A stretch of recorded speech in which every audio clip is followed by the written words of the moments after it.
Hi, I'm Alex Cosper. Welcome to the American River for another SacTV Riverside Chat. In the past, I've talked about gold being discovered on the American River, and I've talked about how gold has become a big idea in American culture and global culture, and that it is a store of value from a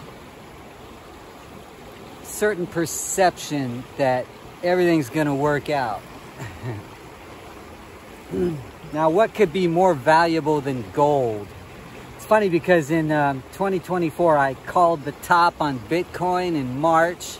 You can go back and check out my March 11th video, and Bitcoin then topped out a few days later.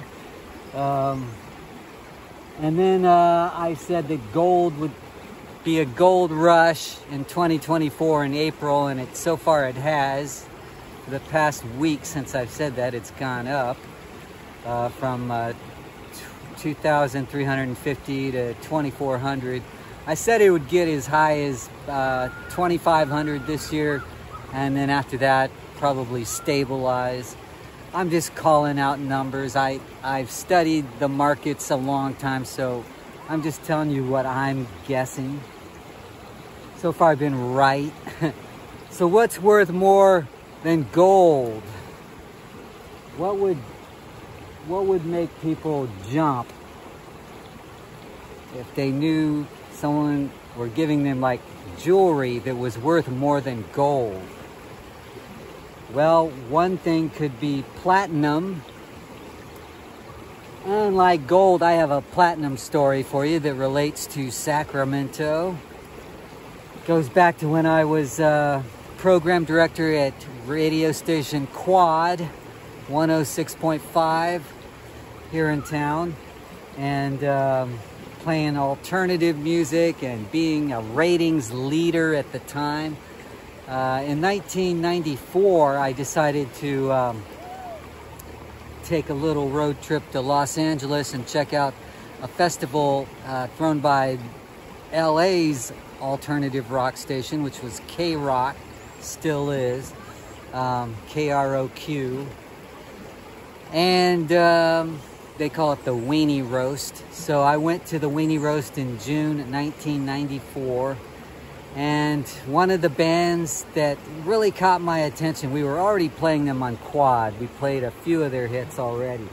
And they really electrified me as more than just an up-and-coming band, that they were one of the bands to check out at that time in the mid-90s. And that's been true since then as well. They've maintained their huge popularity. That band was Green Day. And so I saw them at the Weenie Roast.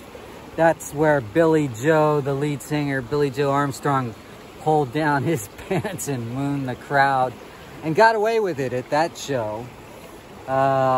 He tried to do that around the country, and in Milwaukee it didn't go over. I think he got arrested there for it. But that's not why I thought it was a great show. I thought the music was really good. They just really created lots of frenetic energy in the crowd, probably more so than any other band that day. There were like, it seemed like a dozen acts. I don't know how many, but there were lots. And Green Day, to me, was the most vibrant. And they had the best crowd reaction. So I got to meet them right after the show. I told them what a great show was. And I told them who I was, that I programmed the alternative station in KWOD. And they go, wow, we listened to that. Each one of them said that they listened to KWOD. And that just made me feel good. Because they lived in the East Bay of San Francisco area. And more on the Oakland side. And you could get KWOD throughout the East Bay. You could also get it in the North Bay. You could get it as far as the Bay Bridge as far as going to San Francisco. But yeah, KWOD had a huge signal that covered a lot of Northern California. so they could get KWOD in the Bay Area. And they said, yeah, man. They thought the station rocked, man, because we actually emphasized a lot of bands like Green Day, a lot of the power pop bands of the era, you know, Offspring and Bad Religion and several others. It was just a really exciting time for alternative music. And so Green Day, I'm hanging with them, and that's an important story because eventually I would meet them one more time, at least one more time, like 3 years later in Milwaukee when I was programming the alternative station there, WLUM. And so I met Mike Dirnt, the bass player, when he came to Milwaukee to do an interview with Trey Cool. And for some reason, Billy Joe wasn't doing the interview that day. And it was weird because after I had just started there, so I was in charge of the staff, and the afternoon guy quits on me just because he didn't want to interview Green Day. This guy was more of an adult-minded, adult contemporary type guy, I guess, and he just didn't think Green Day was his audience. He envisioned Green Day to be a kid's audience. But I found Green Day to be a super mass appeal band that appealed to lots of different groups and, you know, age groups and demographics. That's why I liked playing them so much. We ended up playing lots of their songs on the air. At the time when I met the band, we were only playing a few of their songs, but eventually we were playing a bunch of their songs. They were a diamond band. Yeah, they had reached platinum level, but see, by the 90s, the RIAA had changed the status of the awards. And so 500,000 units was gold, 1 million units was platinum in the 90s. So you had a lot of platinum bands. You had Pearl Jam, Nirvana, Alanis Morissette, Hootie and the Blowfish, just a long list of bands. I could keep going for minutes and minutes and minutes of all these platinum artists of the 90s. Well, Green Day was one of the first bands to go 10 times platinum, and that was called a Diamond Award. So yeah, in jewelry, a diamond would rank pretty high. And that's been true since about the 1930s or 40s, something like that. Whenever the movie industry turned diamonds into super valuable commodities. So, Green Day, man, 10 million units. And you know what? I recently, just last weekend, I interviewed the president of their record label, Reprise Records.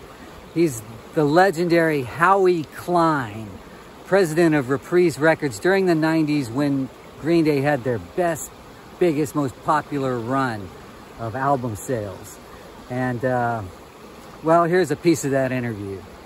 You know, one of the personal experiences I have with Reprise is I got this one day. Green Day! Yeah. So I'm just curious. This was to commemorate 9 million units. That was back in '96, I believe. They went on to sell way over 10 million units on this. 10 becomes goes beyond platinum to diamond. And they were one of the very first bands to go diamond. And that was because, not that other bands didn't sell 10 million, but diamond was invented right at the time that they sold their 10 million. So they were one of the first and only bands originally to get a diamond record, which made me very proud. You know, they were a great band. That's an amazing album.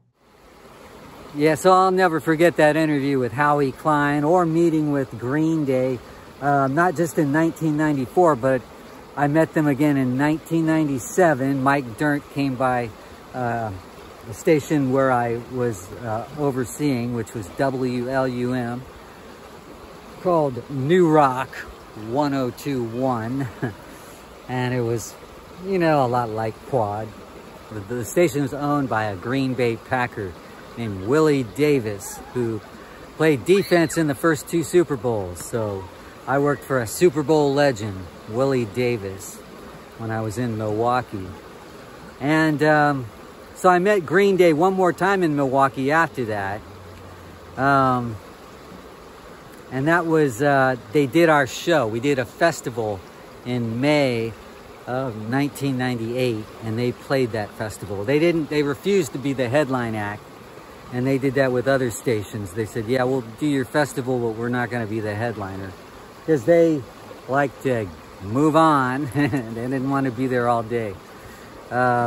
So it was cool because they did a great show again. Every time I saw them several times by this point.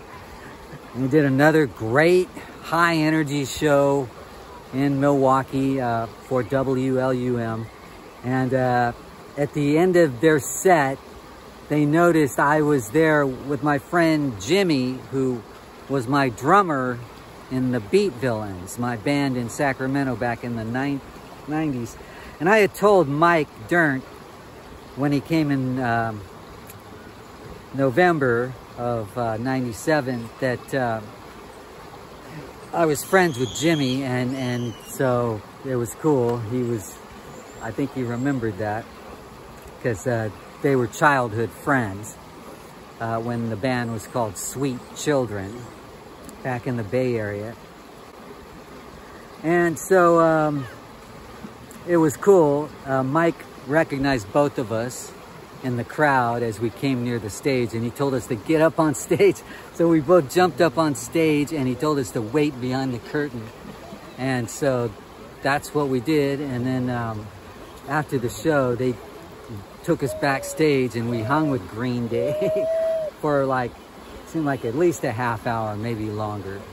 And we just talked music and just fun stuff. But by then I had left WLUM and was doing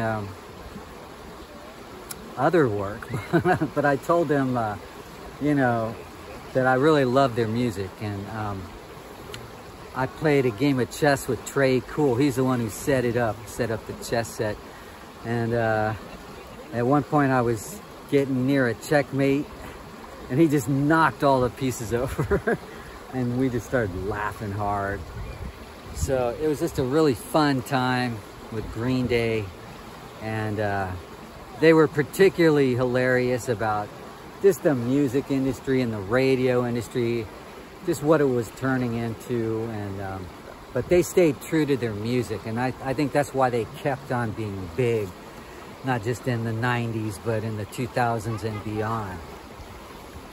So that's my Green Day story. It's, you know, a band that went platinum and even 10 times platinum, diamond. Let's talk again at another Riverside Chat.